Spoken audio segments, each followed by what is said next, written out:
Good. The first question this evening. The removing the 5 hindrances already extremely hard enough, let alone attaining jhana. Can lay people really do this? Can you cite one example? Of course you can do this. What was it about 2-3 years ago on one of the retreats here?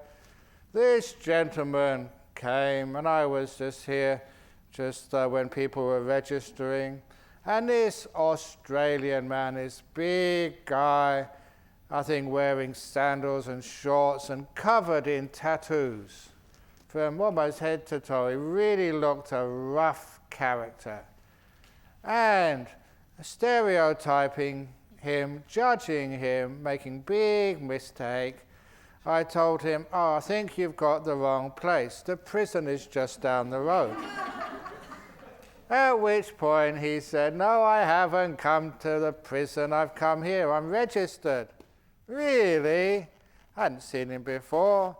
So, he registered on one of these retreats. Fair enough. So he was meditating, listening to the talks. And then when he came into an interview, that's when he really blew my mind. He said, well, this is what had happened. And I was stunned. That guy got a really big first jhana experience.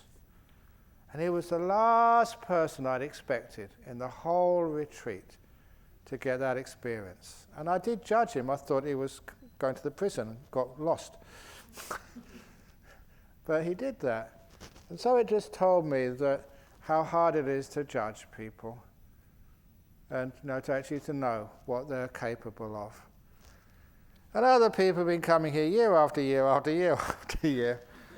But of course, you don't attain jhanas if you talk too much. And if you don't come in here and meditate enough. So you've got to, come to halfway and just learn how to sit still and just restrain yourself during the daytime. And just learn how to let things be, to follow the instructions. And many people do that. That they listen carefully, that you relax your body, you sit down nice and comfortably and quietly, and then you start to focus, on just your body, relaxing it nice and healthy, so that there's no aches and pains in the body. You can sit here and relax to the max. You feel so nice. And then you start just relaxing the mind, the peaceometer, so that you feel very peaceful. There you learn from trial and error how to relax the body. You feel so good and so free. And you learn how to relax the mind. The mindfulness gives you some feedback. You're not talking to yourself, you're feeling it. And you will find that, every time you open the mouth of your mind, you start thinking and talking to yourself, having a commentary. It just makes you more agitated. But when you are silent, it calms you down. And because you get feedback, silence is golden. It's nice to be peaceful.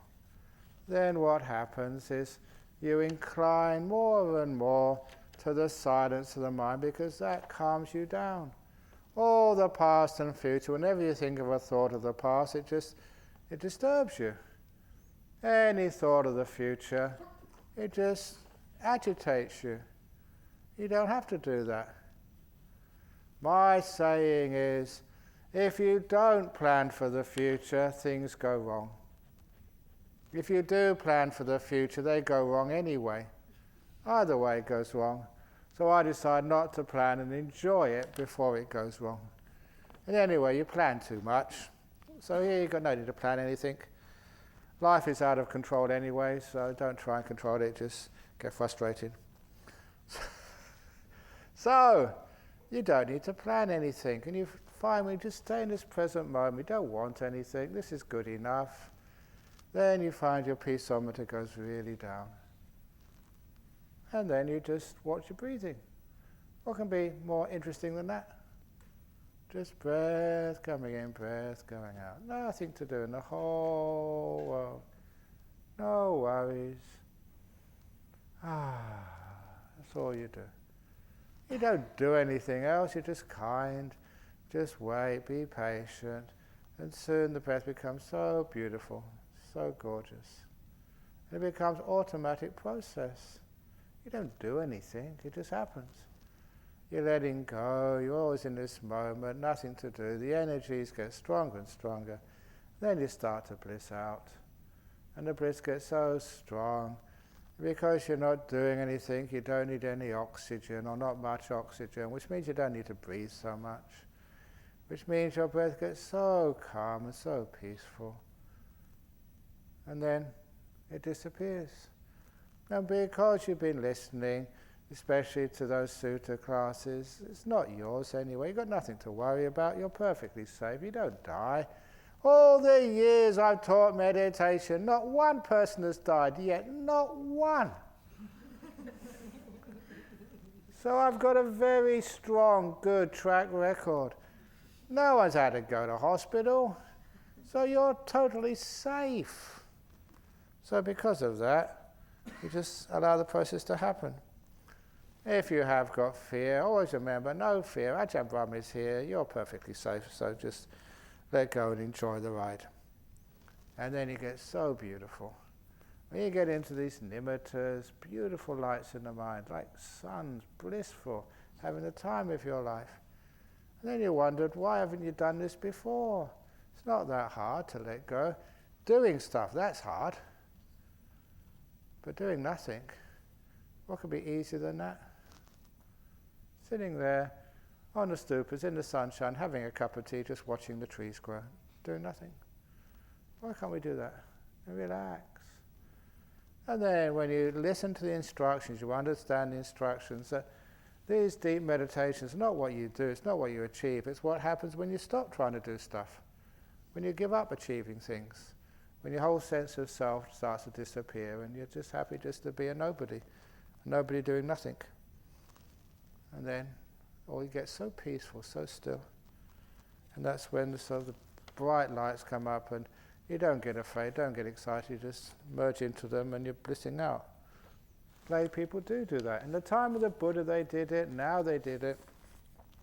But an interesting aside, that in Vietnam, that they have what's called a unified Sangha there. That's Theravada and the Mahayana, they all work together. Theravada is usually in the south, the Mahayana is the middle and the north. But they all work together, and they told me that, I don't know when it was, they had a big meeting and they decided to ban the teaching of jhanas. That no monk was allowed to teach the jhanas because they thought no lay people could do it. But, they come to their senses because people do it. And it was the same with, this is controversial, but this is what I heard. I can't back it up with evidence, but, anecdotal, that even the Vipassana tradition, that started from Mahasi Sayadaw in Burma because he thought that lay people couldn't get jhanas, so he gave you the second-class meditation, Vipassana, as thinking you can't do the jhanas. But even people do the Vipassana retreats, they get these incredible lights and they start blissing out as well. So it works. And so that's why when I started teaching, being a bit of a rebel, coming from sort of a Western culture, he said, why not? Why should lay people be treated as second-class meditators? Why should women not be allowed to actually to join the Sangha on an equal status? So you say why, and no one can answer you, so you teach it. So I was one of those ones who first started teaching jhanas to lay people, and people do it. Not everyone will, but everyone can. If you think it's too hard, of course you can't do it. So it is easy. Just let go, relax, and it happens. Listen to the instructions. If you chase the carrot, you're like a donkey. If you just stop, then you're like a Buddha. It just comes to you. If you shake the mango tree, it doesn't fall. The mango. Follow Ajahn sits perfectly still under the mango tree. Open your heart, and all these things come to you. Great teachings.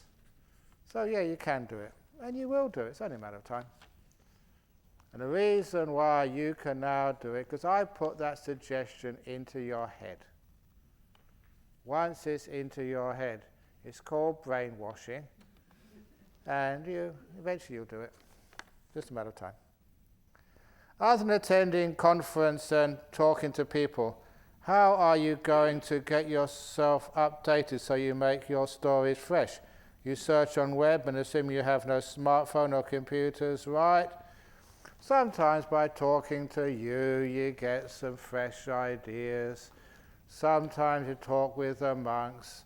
You see me, I've got the computer over in the office over there, but it's just basically answering emails. It's very hard to do anything more than that, don't have any time. So the idea of surfing the web, you just keep it over to a couple of things, that's all. Get the stories updated so you can make your stories fresh. Okay, this is a nice story. Every now and again people tell me updates of stories. Albert Einstein. When he started getting famous, he was invited to the United States for the first time to give a series of lectures in prominent universities on the East Coast. So they paid for his flights in those days. I think it was on a boat, and he went to the United States. And before you have Wikipedia and Facebook, they didn't really know what he looked like. Only he was a very, very famous, highly intelligent physicist. So when he arrived in New York, they got him a car and a driver to take him from place to place. And it was the same car and the same driver were hired to take him to all these different universities on the East Coast. And so he gave the same lecture from place to place. In those days, we didn't have these things to record. So, he managed to say the same thing again and again and again. And of course, the driver was always sitting in the back listening to Albert give the same lecture. And after about 6 or 7 of those lectures, the driver, taking him to yet one more university to give the same lecture again, said, "I've listened to your lecture so many times, I think I could give it myself." And Albert Einstein, being sort of a bit of a rebel too, said, "Okay, you give the lecture. You pretend to be Albert Einstein and I'll pretend to be your driver." Because no one knew what he looked like. So they got to another university, and Albert opened the door for the so-called Mr. Einstein, and they all received him, and they put the driver on the podium in front of all these professors and scientists in one of these big universities in the US. And this driver gave the lecture. He'd heard it so many times, he gave it perfect. At the end of which everybody rose from their seats and gave the driver a standing ovation. A genius on science. It worked, but there's always a few who get suspicious. And one of these suspicious professors stood up and asked a question. Asked a very deep question on the nature of the universe. And the driver, also really smart, and said to that professor, because we're trying to check out whether this is Albert or not, he said, "That is such a basic question. I think my driver in the back could answer that." Driver, you answer it.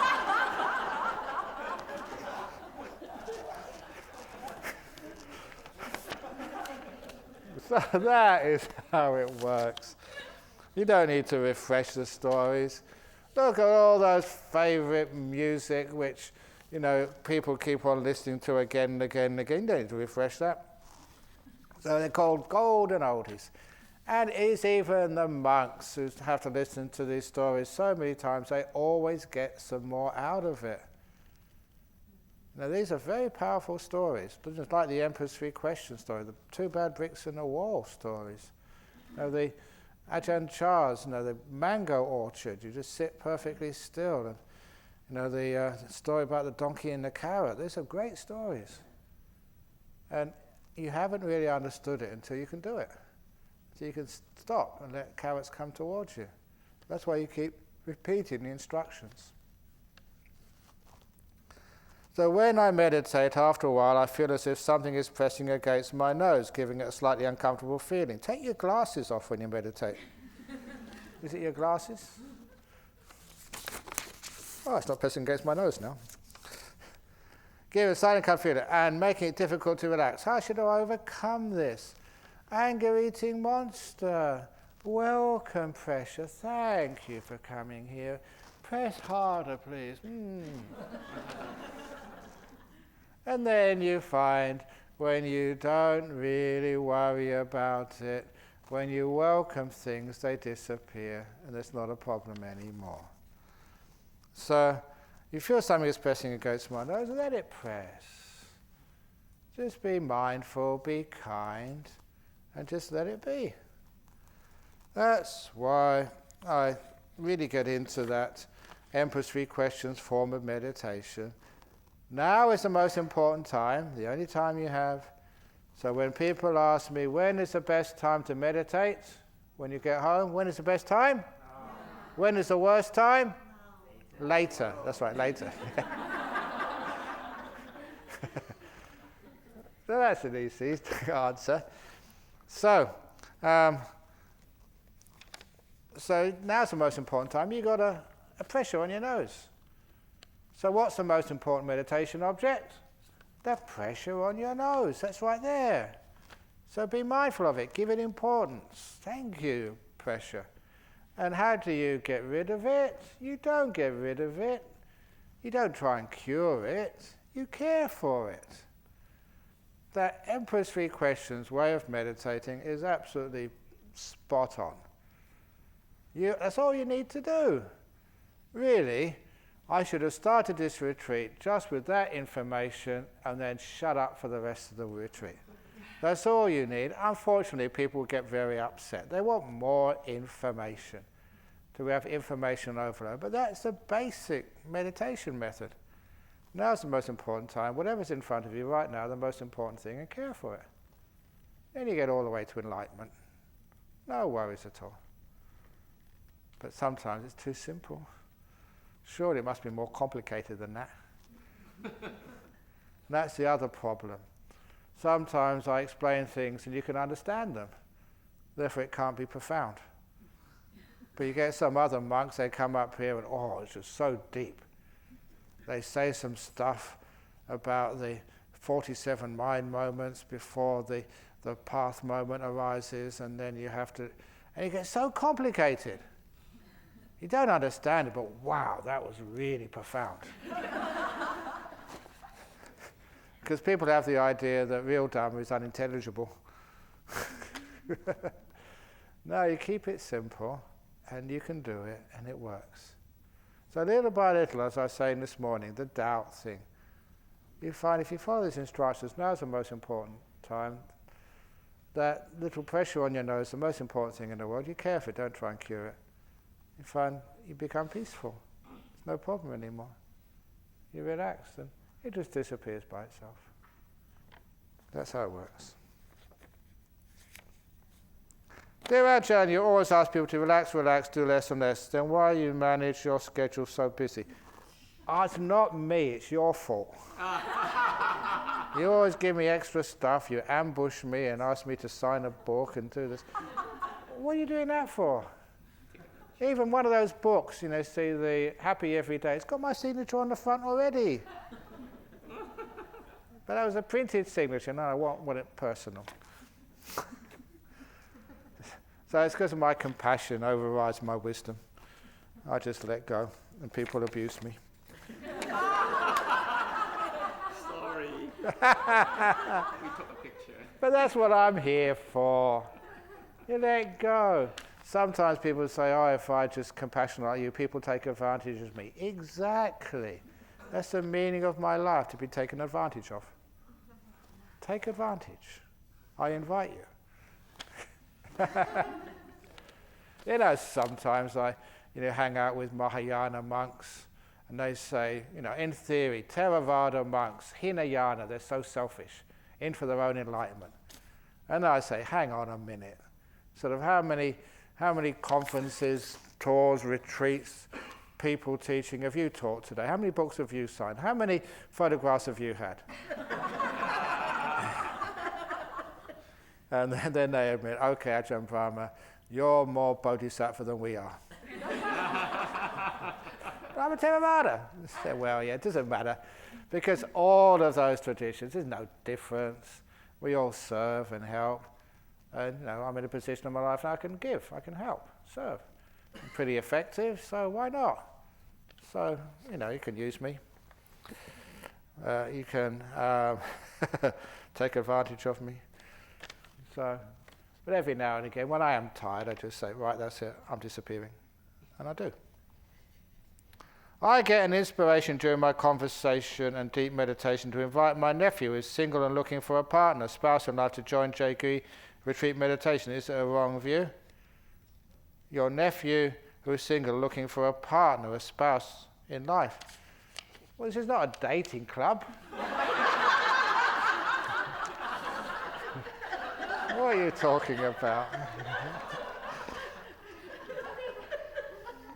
But there was this couple who came for some counselling some years, a Thai couple. There's two sisters. And this is a classic story. The elder sister had an Australian husband, and she had it up to here with him.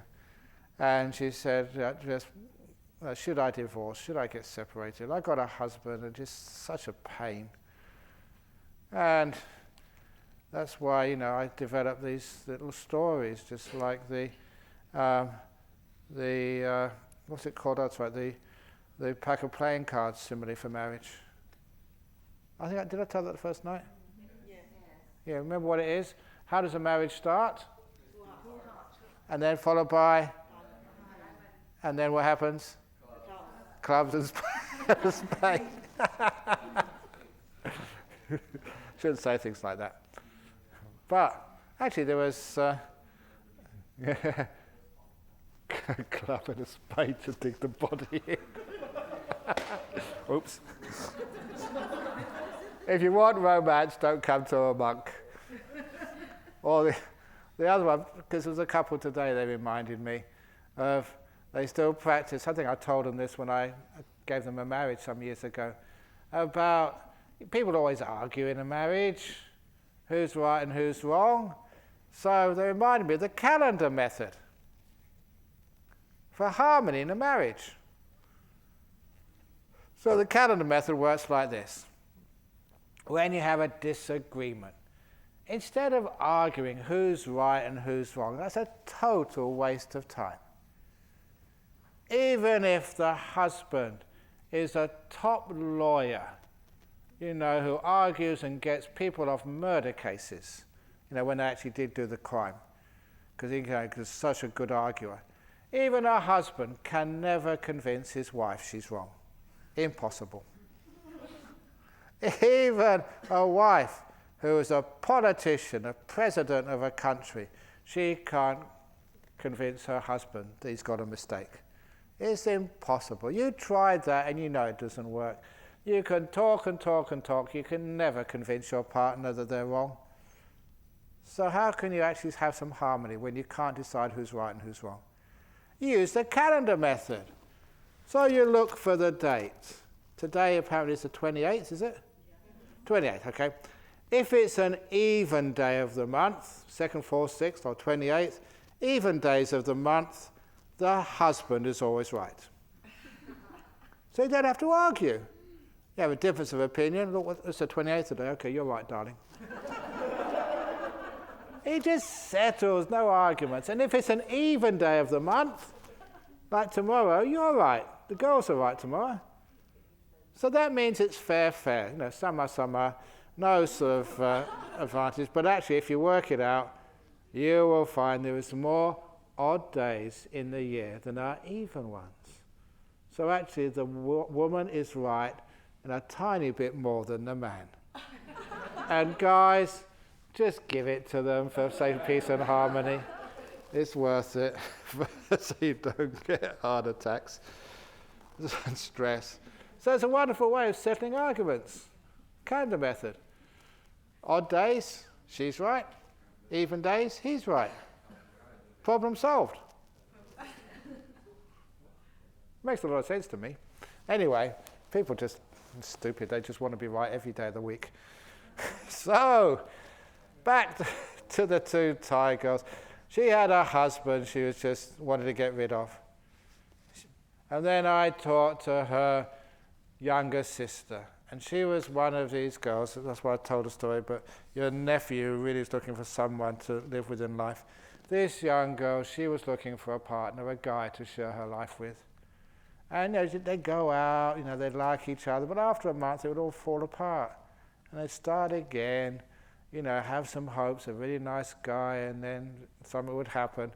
And all the relationships never really lasted more than a month or 5 or 6 weeks. And she was looking for someone to share her life with. She was wanting a husband, but she couldn't get one. And her elder sister had a husband she didn't want. So I used my logic. And I said, well, it's obvious. Why don't you think of this? Your elder sister's got a husband she doesn't want. You want one. Swap. And they thought that was just really weird. I thought that was logic. You're same family, you share. But they wouldn't have anything to do with that. So then I got serious. You've got a husband. It's called husband dukkha. Husband suffering. All wives have the same, sometimes more or less, but it's pretty much the same. Having a husband is called husband dukkha.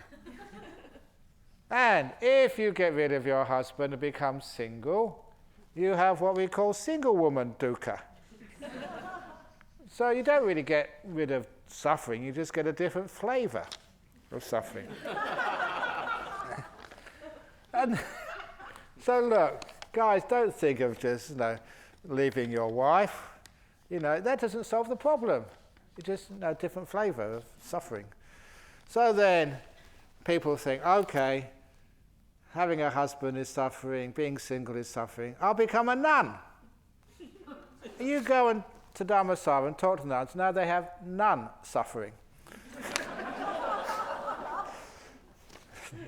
That's what I have. I have senior monk suffering. Photograph. But you let it happen. You don't worry about it. So that's part of it. We don't think, okay, instead of being a senior monk, I'm going to be a hermit. I'm going to disappear and not tell anyone where I am. Then you have hermit suffering.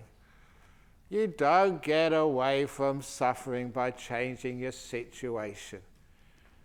Sometimes people are poor and they want to become rich, and so they enter the lottery and they win the prize. They haven't got poor people suffering anymore. They have rich people suffering. Yeah. And some girls, they think, they're not beautiful enough. Nowadays, you don't have to be born beautiful. You can go to these salons and you can get sort of a makeover. And just if you've got enough money, you can look like, who was that hot girl you were talking about this morning? Wasn't you? Yeah, whatever, yeah. Well, you can look exactly like that. And so you had ugly girls suffering before, and now you have beautiful girls suffering. Beautiful girl suffering, there's always paparazzi looking for you and just finding a moment when you pick your nose, and that gets on the front cover of the newspapers.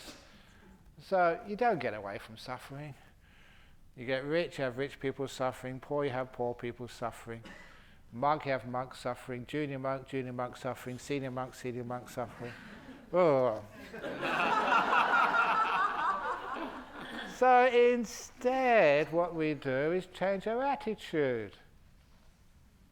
So learning how to be content with what you've got. Yeah, your husband may not be the best, but he's good enough. Yes, put all this investment, all those years, been putting up with him, training him. You get to know each other. That's just my husband, that's the way he is. That's just my wife, the way she is. So you learn how to be content together. You care for one another rather than trying to cure one another. You go to work, it's not the best work, but it's good enough, pays the bills, so you don't complain. You just say, this is good enough, I'm content with the suffering I have, rather than trying to get some different type of suffering. And that's the problem there, we don't know just how to learn to live with things. Always so demanding, always think that if we can change this, then everything will be okay, which it never is. So that way we learn how to stop wanting. See the two bad bricks in the wall, but it's a beautiful wall. You see the trees in the forest, they're all crooked and bent. So if you think you've got a damaged, crooked wife, they're all like that. Look at the trees. Beautiful as they are. So this is actually where we can't change the world, but we change our attitude towards it, the way we look at it. And that's Dhamma, that's meditation, that's how we do things.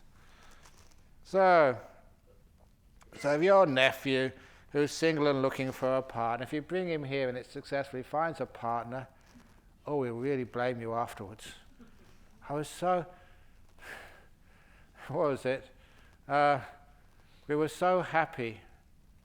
No. Oh no, I forget. I forget. What's this joke? How this joke goes? I forgot it now. Anyway, but anyway, that's actually just how we learn how to be appreciate what we have, which is more than good enough, rather than wanting more, which is endless. So your nephew, you can bring him here if you like, but if he really is wise and he comes here, he wouldn't be looking for a partner anymore. Just being with himself is free. Buddhism should not break the law, but what if the law is unjust, oppressive or cruel? Were Nelson Mandela and others wrong to break the law to overcome injustices? It's a difficult thing because Nelson Mandela was a terrorist. He actually blew up buildings. And also George Washington was a terrorist. United States people don't like, saying things like that. No, he was a freedom fighter. Sometimes the difference between a terrorist and a freedom fighter is whether they win or lose. Have a look at your history. So, they sort of shot at the soldiers of the legitimate government in the United States, which was my ancestors. It's one of the reasons why I refuse to celebrate July the 4th. Independence Day? Look, if they'd have stayed with the Brits, Queen Elizabeth would be the head of state instead of Donald Trump. Which one would you prefer? If you had the choice today, which one would you prefer?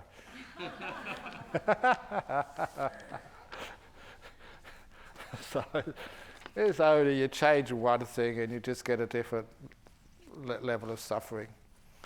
So anyway, to break the law, what is the law is unjust, oppressive or cruel. There are some laws which are obviously cruel, but be very careful, because sometimes by breaking the law, that some of the laws, it's much better to try and change the law, with good democracy, by just showing that the law is unjust. And that's the best way, rather than through violence. Always, instead of Mandela, to look at a Gandhi. And I thought that was incredible that Mahatma Gandhi he managed to kick my ancestors, the Brits, out of India. And of all of those colonies, the Brits loved India most of all. Hong Kong, yeah, it's okay, but they get most of their wealth out of India. And so that was amazing they could let that go, with no violence at all. Just a very strong moral argument by Mahatma Gandhi. And I did watch that movie because I thought it was, somebody said, this is not entertainment, this is like a documentary, the movie of Gandhi. There's so many things I thought were so much fun, such good insights, where I think the British said, and you expect us just to walk out of India? He said, yeah, that's what you'll do. And that's what they did do. The other thing which I thought was a really great insight, when Gandhi, who was living like a monk, and then this one of his supporters, I think you can all sort of understand this, said, it cost me a fortune to keep you in poverty. So it costs you a fortune to keep my monks living in poverty with all the donations and stuff. But, it's a good insight in there. So that was a very interesting movie. But it was, Gandhi refused to break the law. Actually, sometimes he did, or passive disobedience. Civil disobedience, passive, but he wouldn't hurt anybody, harm anybody. Willing to be put in jail, but not harming and hurting, not striking. So those are the examples. What was one of his famous sayings, Gandhi? I see 1,000 reasons to give my life for a good cause, but not one reason to take the life of another. So breaking the law through disobedience, civil disobedience, that's one thing. But breaking the law by causing more violence, that's another thing. What do you think of the vegan diet? Some say even honey harms bees. Crikey, but have you probably even taken a carrot out? Do you ask a carrot whether it really likes that? Vegan diet sometimes, the vegans I know that sometimes they get too extreme. There was the old joke I got, how do you know someone is a vegan? Because they tell you.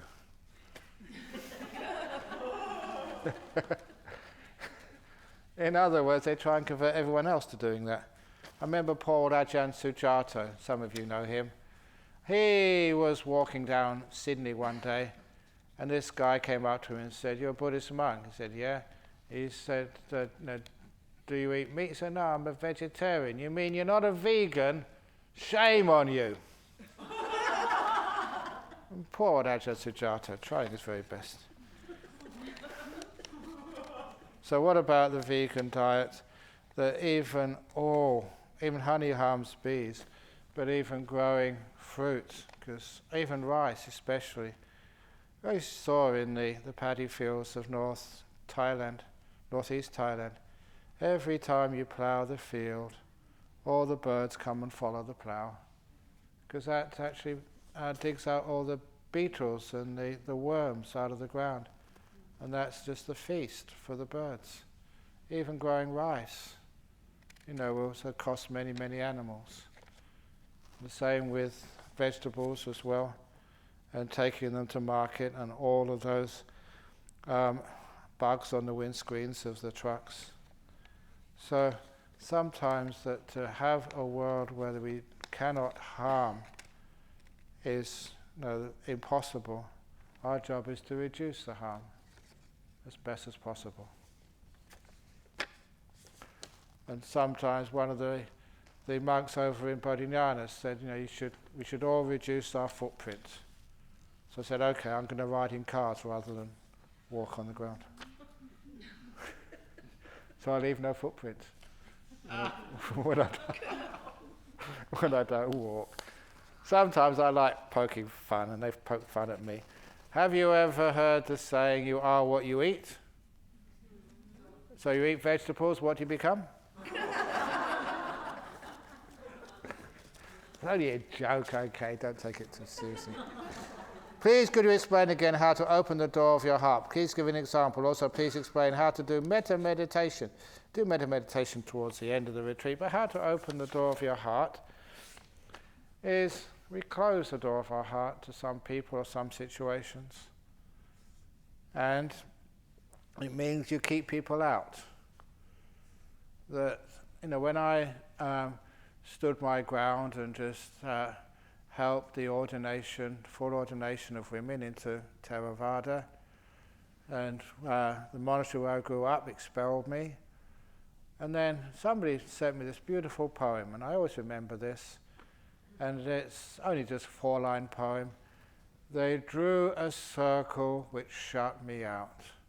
Heretic, rebel, someone to flout. But love and wisdom had the wit to win. I drew a bigger circle which included them in. And I thought it was a very beautiful way. That, when people shut you out, they blame you, they exclude you. They drew a circle and you're shut out. Drew a bigger circle which brings them in. And that's an idea of opening the door of your heart, not closing your heart to people, but opening the door of your heart. And of course, the story behind that was my own father, who, poor guy, poor man, he had asthma all his life, and so, was always struggling, had many days off work, and very kind and very wise, maybe because he suffered so much. But then he told me one day, whatever happens to you in your life, son, always remember the door of my house will always be open to you. I'll never shut you out of my house. And I was only about 14 or 13 at the time. And a 13 or 14-year-old male doesn't understand much. They think they do. But all I knew, it was important. It was like something was really, really deep there. And so I never forgot it. And when I was a monk, when you matured a bit, you had more mindfulness, more wisdom, and you can reflect upon things. I thought about that. What did my father really mean? Because his house was a council flat, in England. It was the lowest form of housing. It's government subsidized. We were legitimately poor. And I never realized that because you don't have, all your friends went to the same school. I never realized at the time, most of my friends were migrants. And that was the sign, it was a very poor area. And they're just what you grow up with. So, when I looked upon that, the door of his house was not much to open to anybody. And I still recall, to show what it really meant to be poor. I remember when, I don't know if it was my father, put a £1 note on, have this thing on mantel shelf, the open fire, a coal fire to keep warm because it's very, very cold in the winter time in UK. And he put a £1 note on this shelf above the fire. It seemed to be a safe thing to do, but then a gust of wind came from nowhere and blew the £1 note into the flames. And my father burned his hand, but quite badly, trying to take it out of the fire, while my mother wept. It was just £1, nothing to many people, even in those days, but to them it was just such a waste. It was so hard, and they just saw this pointless scene of a £1 note just burning in the fire. So they were very poor. But he said some of his wisest things. He told me once, he said, son, never steal.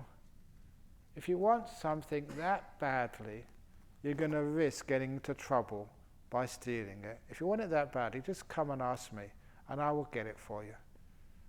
And I knew how's he going to get that? He's got no money.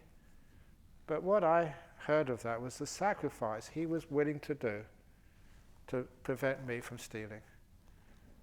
He wasn't saying don't steal. He said, look, if you really want something that badly, you're willing to risk getting caught by stealing, just come and see me and I'll get it for you. And I knew he would. That's how much he wanted me not to steal. And that was really strong message for me.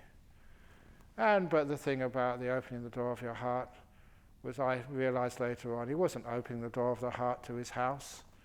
It was to his heart. He's opening the door of his heart to me. And the most important thing was, no matter what I ever do in my life, however I turn out, could be a criminal, a rapist, somebody who people just don't want to give any time to, but he was my father, and that was it. He'd always love me. And he meant it. And that was such an amazing gift. That was my inheritance from a fellow who had no money. And so when my mother died, my brother gave me a call about the inheritance.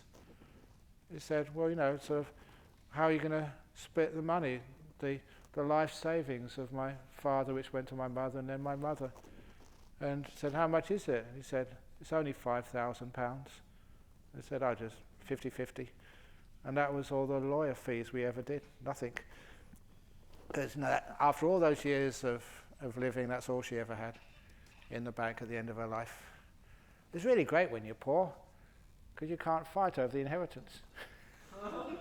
The lawyers aren't interested in you. If you've got a lawyer, there'll be nothing left. We probably owe the lawyers, no money to distribute. So I sent half of it to the monastery, and he kept the other half. But that wasn't our inheritance. Our inheritance was the beautiful teachings and the love and the kindness, which was most important. And that story above all, unconditional love, no strings attached. When you're mindful in meditation, unconditional mindfulness. Mindfulness, you're not mindful of this or mindful of that. If you're sleepy, you're mindful of being sleepy. You've got a pressure on your nose, you're mindful of being pressure on your nose, whatever it is. Don't judge it, don't get rid of it. Total unconditional mindfulness. The door of my heart is open to whatever's happening right now. That's powerful. It wasn't like a blank check. Hey, I can do whatever I want now. My father will always bail me out. I'll always have a place to stay. That's not what I understood. He gave me trust. And that was huge pressure to live up to, to that type of unconditional love. He taught me a lot there. It's not just unconditional love to other people. And then you actually start, the next stage is unconditional love to yourself. To say to yourself, the door of my heart's open to me. Unconditionally. With all the rotten things you've done in your life. All the failures, all the guilt, all the bad bricks in the wall, which is you. You open the door of your heart to that. Unconditional acceptance and love and respect to yourself. That's really powerful. You no longer criticize yourself. If even more important than the love of a parent is to be able to give that love to yourself. Me, whoever I am, whatever I've done in my life, the door of my heart's open to me. Come in. Being abused, cheated, damaged, raped, cheated. Come in. And that is woohoo. Amazing what happens with people when they do that. Prisoners, they leave prison and they never go back again. They do a good life. People who have been raped badly, they can let it go. They never forget it. It's part of them, but it's not a pain anymore. It's like the bad bricks. It's a feature. It makes them who they are, like the most beautiful trees in the forest. There's no rejection anymore. That's wonderful when you can do that. That's opening the door of your heart story. And I don't mind how many times I say that. You can always I inspire myself telling it. I don't know about you, but wow, that's really deep Dhamma. So, whatever you do, I should throw some of you out. But nah. Talking too much, messing around, taking too many photographs. But I'll always be smiling next time you get your camera out. How you're going to balance your time for deliver talks and meditation practice. You are so busy with the talks worldwide, very demanding on your time. How have your time management? I don't manage time. I've only got one moment to manage, just now. You don't worry about things. That's that story in opening the door of your heart about moving all those wheelbarrows of dirt for Ajahn Chah. I won't go the full story. After 6 days of pushing barrows of earth from one place, then moving them back again and moving them again, I just got totally fed up. I never became a monk to work like that, work like a labourer, like a slave. Even slaves get time off and just get some better food. There I was working, and oh jeepers, that was not what I became a monk for. I got angry. And I started swearing. That was in English, mostly Thai monks. I thought they couldn't understand what I was saying. But what happened was, you might try and hide it, but when you're upset, your body language gives you away. So they knew I was really getting upset. And this one monk came up to me, and I forget who he was, but I thank him so much for teaching me Dhamma.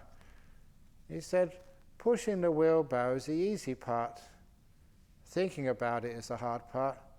And that was such an amazing, wonderful teaching. Which, simple, but so effective. Meditating, it's easy. Thinking about it, that's the hard part. Teaching, easy. Thinking about it is the hard part. Not getting much sleep, it's easy. Thinking about it is the hard part. Oh, if I don't get to sleep, I'll be really sick. Oh, if I don't get some sleep, some more rest, I'm not going to last much longer. Oh, if I don't get to sleep, oh, I'm going to get sick, I'm going to die. Ah. But I don't think about it. So if you die, you die. Probably won't. So this is one of the reasons why thinking about it is a problem. Doing it, life is easy when you stop thinking about it.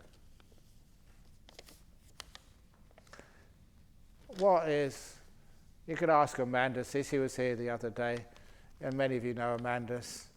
He was a fella, I saw him, this is a long time ago. He had bad teeth. So one day he decided to take out his own tooth. Such a hassle. You try to get into an appointment with a dentist. You have to ring them up to get an appointment, another 2 months, and then they come and just take a photo. I'll come back next week. And just going all the way in. It's a long way to the dentist from here and back again, and just a pain. So I said, well, why do you need to go to the dentist? You got a workshop? You got pliers? So I saw him. I was just going to the workshop in Bodhinyana, and he was coming the opposite direction.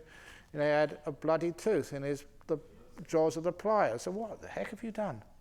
I just took out my tooth. I said, how'd you do that? And he gave this wonderful explanation. He said, well, I thought, just I need to go to the dentist, but, just you've got to pay money for it, and just a long distance, and just why do I want to do that for? Just easy. So when I decided to pull out my own tooth, that didn't hurt. When I walked to the workshop, that never hurt either. When I picked up the pliers, that didn't hurt. When I put it on my tooth, that never hurt. When I wiggled it, that hurt. Only for about 10 seconds, 20 seconds, and it was all over. Now, when I started telling that story, you hurt. Now you understand. Thinking about it, even if it's somebody else's tooth, it hurts. So how stupid you are. So thinking about it is a problem. Doing it is easy. So if anyone has a toothache, Amanda, she can give him a call. He only lives up on top of the hill over there. He can do for it, no charge. Any takers? Namby-pamby cream puffs. Can you guide us through a short meditation focused on self-compassion, acceptance and forgiveness? No, I'm tired. So if I sacrifice my self-compassion, then by giving you the meditation on self-compassion, then I'll be a hypocrite. So I'm going to be compassionate to myself and say no. And that way I'm teaching you self-compassion by looking after myself. Do you understand? Yeah, okay, very good. So I teach by example, by saying no. If you say yes all the time, that's not self-compassion, is it? So I'm teaching you self-compassion by saying no. I'm not going to answer that question. What is your view about professional therapists, life coach, happiness coach that charge money for helping people who are desperate? In Jakarta to consult with a prominent happiness coach at Jakarta. A prominent happiness coach is about 500,000 to 3 million an hour. That's rupiah. Wow. And some of you complain that we charge too much in this jhana grove. Wow, you're getting so much value from... How many hours have I been teaching here? Maybe, how many hours? Maybe about total hours, no, more than 3 hours a day. Because the interviews as well, and got to charge extra for photographs and so maybe 5 or 6, and it's an 8-day retreat. That's about 50 hours, 50 times, because on top of my profession.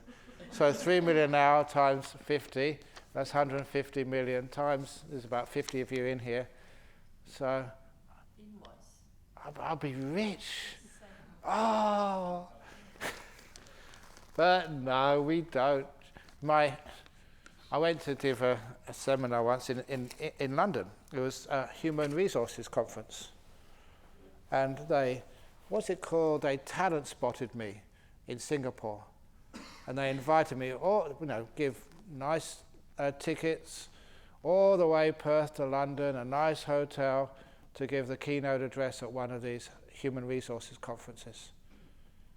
And just about 10 or 15 minutes before I was to give my talk, they told me that there was a couple of people at the entrance trying to get in for free, claiming to be my brother and my niece.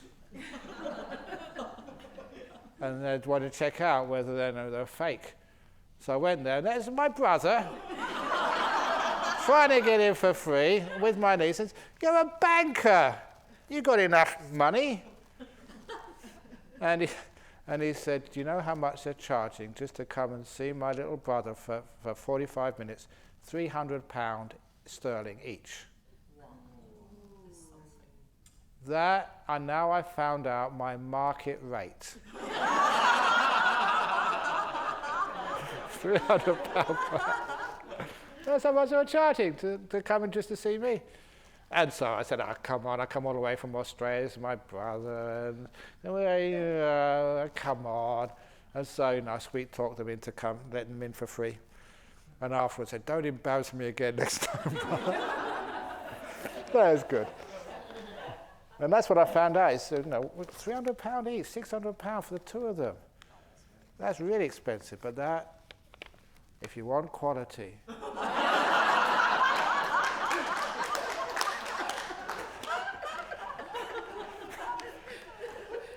And I remember seeing this guy, one of these really wealthy people in Kuala Lumpur. And he came to see me just when I was, after giving a talk, some billionaire's son. And he said he had some problems, and so he went to United States, the Mayo Clinic in Cleveland, Ohio.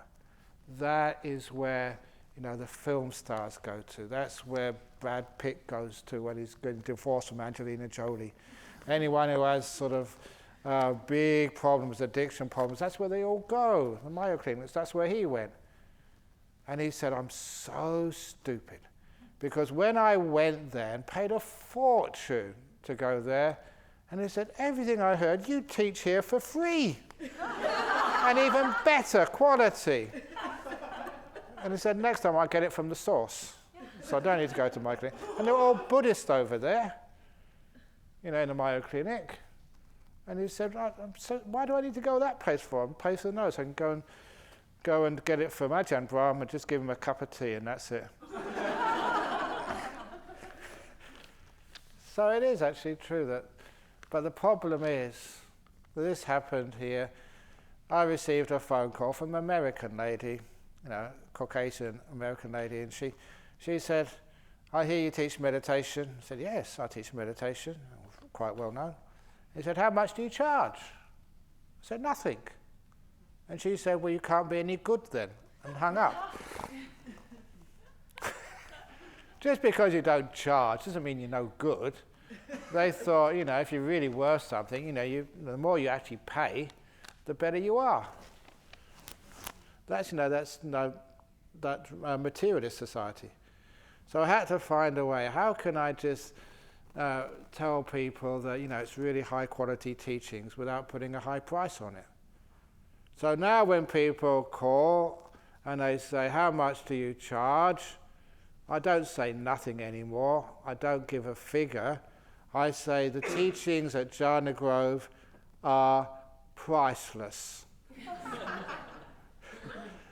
That's a wonderful little way. You don't charge any money for them, but it doesn't mean they're not worth anything. They're priceless. So, coaches which charge money for helping people who are desperate in Jakarta, please don't tell them you get better teachings here, higher quality for free. Otherwise, you'll be swamped.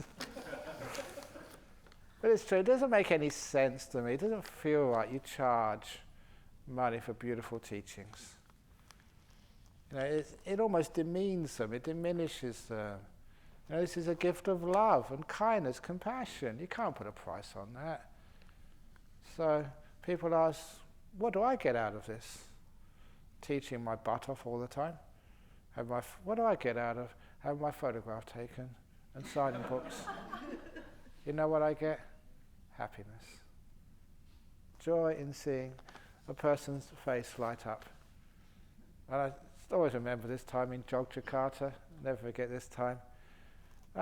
It was, those of you, been on the tours with Handika does, there's thousands of people there. Literally, I think about 5,000 people in Yogyakarta. And he's always got a new book, which I have to sign.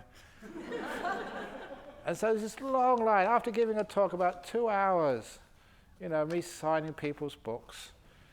But then, and it's not just Buddhists, you get Christians and priests and Franciscan friars and nuns and Muslims as well, senior ones.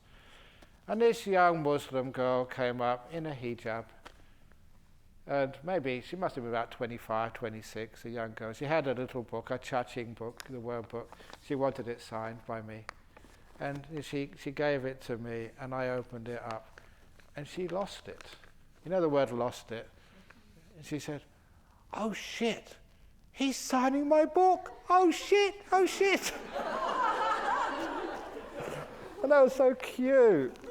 It doesn't matter Muslim or Jew or whatever, they just got so excited seeing one of their heroes right in front of them.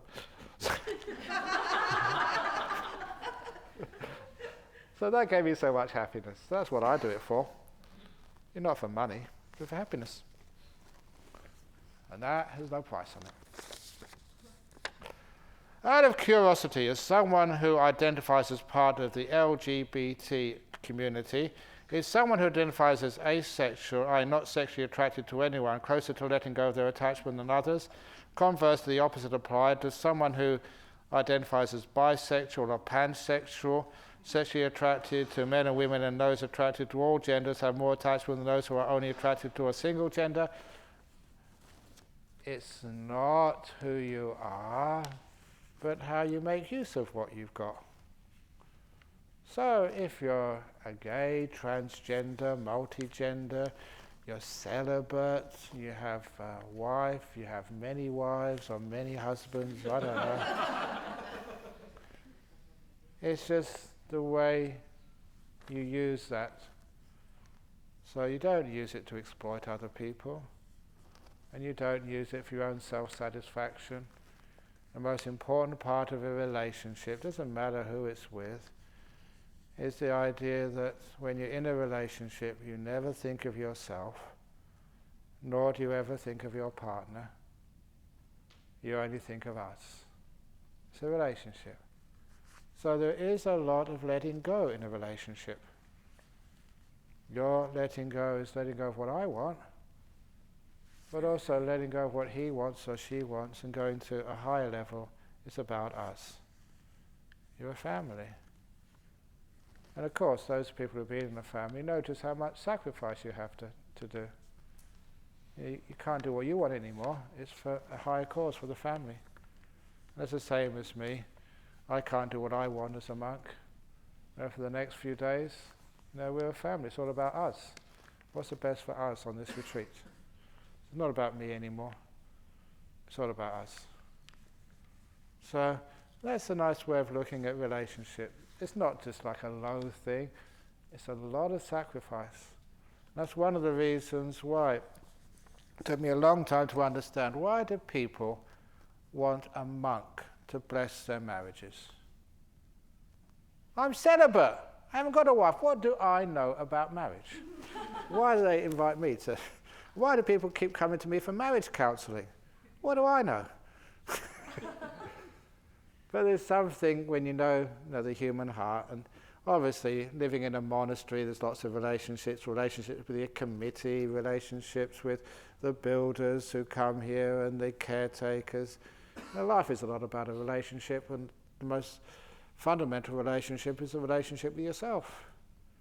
So you get that right, you're happy to be with yourself. You've opened the door of your heart to yourself. Accept yourself as you are, with all my bad, silly jokes. Sometimes my robe falls off, but I think, Ajahn Brahm, you've been a monk how many years? Can't you keep your robe on yet after all these years? But all that stuff, you just relax. Open the door of your heart to yourself. I can't fake anything anymore. If I fake, trying to live up to some ideal of what you think a monk should be, there'd be so much tension. So honestly, what you see is what you get. In public or in private, I'm the same. So that way, you can relax and be at ease. That's my example to you. Not what you say, but how you live. And you can see, you go to my cave, you've all been to that cave, there's nothing much there. What more do you want? You don't need much to live a peaceful, happy life. And so this is how we learn, how just to let go, open the door of your heart to yourself. Reconcile all that stuff, which stupid things you did in the past, you accept it. You learn from it. That's who you are.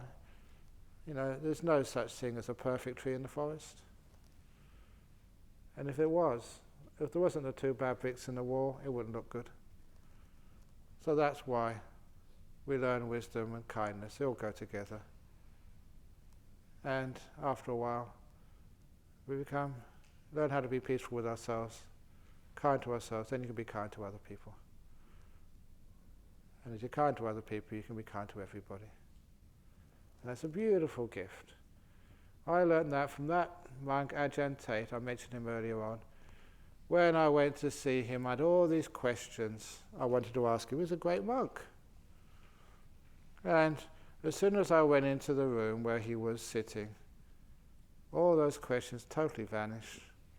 I couldn't remember one of them. And I'd gone there specifically just to ask the questions, waited a long time to get an audience. And all I really felt was this wonderful, total acceptance. He'd opened the door of his heart to me. I didn't need to prove anything, didn't need to ask anything. I was already pure in his eyes, with all my faults. He couldn't see those faults. He had total acceptance. That's one of the wonderful things, wonderful experience, that no one criticizes you, puts you down.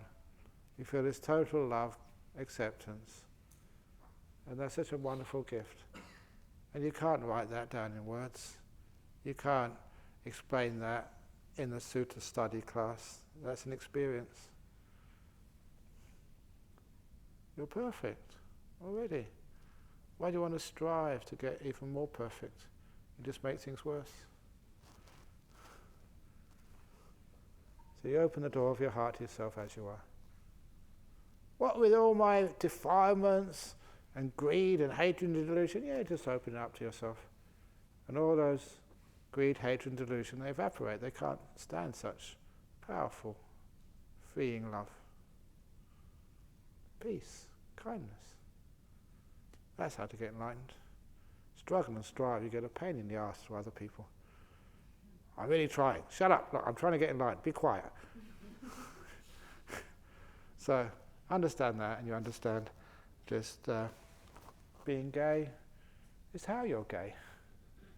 Being lesbian, there's nothing wrong with being lesbian, but how you practice that sexual orientation. If you're heterosexual, husbands and wives abuse each other. I'd rather have a good gay couple as my disciples than a man and wife who are just always arguing and always criticizing one another, even hitting one another. It depends how you do.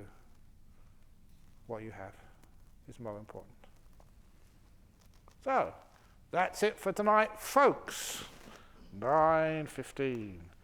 So it's time for a good monk to have his photograph taken or sign a book or go to bed, whichever comes first. Sadhu, sadhu, sadhu.